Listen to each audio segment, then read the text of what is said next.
अस्सलाम वालेकुम class. Chapter number 2 का लॉन्ग क्वेश्चन 2 आज हम शुरू करेंगे। तहरीक पाकिस्तान के पस मंज़र में जो जो चीज़ें शामिल हैं वो हम डिस्कस करेंगे।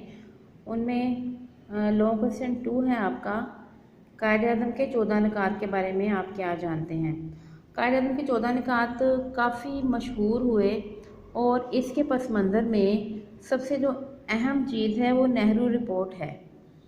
मुसलमानों की बका के लिए जुदागाना इंतखाबात बहुत ज़रूरी थे कि मुसलमान अगर एक मुश्तरक माशरे में सर्वाइव कर रहे हैं तो वहाँ पर उनके लिए इंतखाबात जो होने थे उसमें जुदागाना तर्ज इंतखाब का होना बहुत ज़रूरी था। और नेहरू रिपोर्ट में मुसलमानों के तमाम तहफ़्फ़ुज़ात को मानने से इनकार कर दिया गया था, जिसकी वजह से इन दोनों कौमों हिंदू और मुस्लिम इनके दरमियान जो ताल्लुकात थे वो मज़ीद ख़राब हो गए।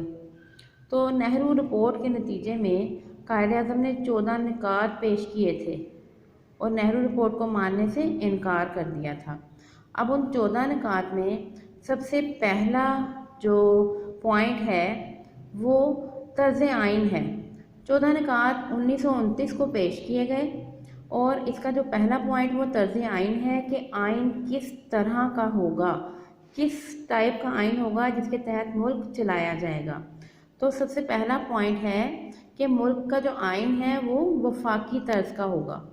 वफाक का मतलब होता है मरकज़, मतलब मरकज़ी तर्ज का दस्तूर बनाया जाएगा और सूबों को कम्प्लीटली सोवरेनिटी दी जानी चाहिए, ज़्यादा से ज़्यादा उनको खुद मुख्तारी दी जानी चाहिए।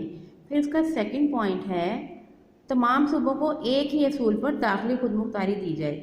मतलब कि ये नहीं होगा कि कोई सूबा है उसको ज़्यादा इंडिपेंडेंस या सोवरेनिटी मिल जाए और किसी को कम मिले, बल्कि क्या होगा तमाम सूबे एक ही तर्ज पर एक ही जितनी हदूद के अंदर रहते हुए अपना काम करेंगे।